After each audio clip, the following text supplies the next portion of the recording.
Dear students, in this question, a particle of mass m is projected vertically upward. A uniform gravitational field, it may be vector E, okay, here vector G is written. Vector E is acting vertically downwards, and the most appropriate graph between the potential energy U and the height h, where the h is very smaller than radius of earth. Assume u to be 0 on the earth surface. See, let us consider this is the earth surface where the gravitational potential energy is 0.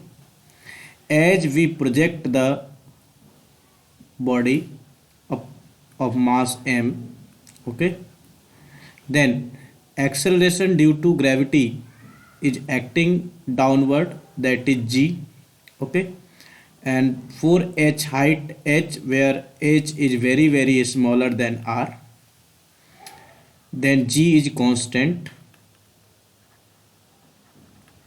okay, can be taken as constant, and for displacement h we will get the work done, that is mgh,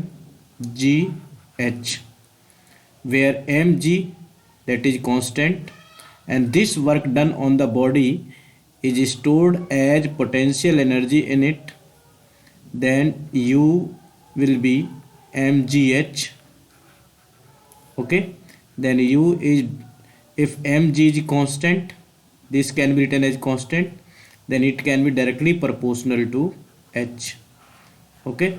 So we will see the graph, and that is graph between u and h.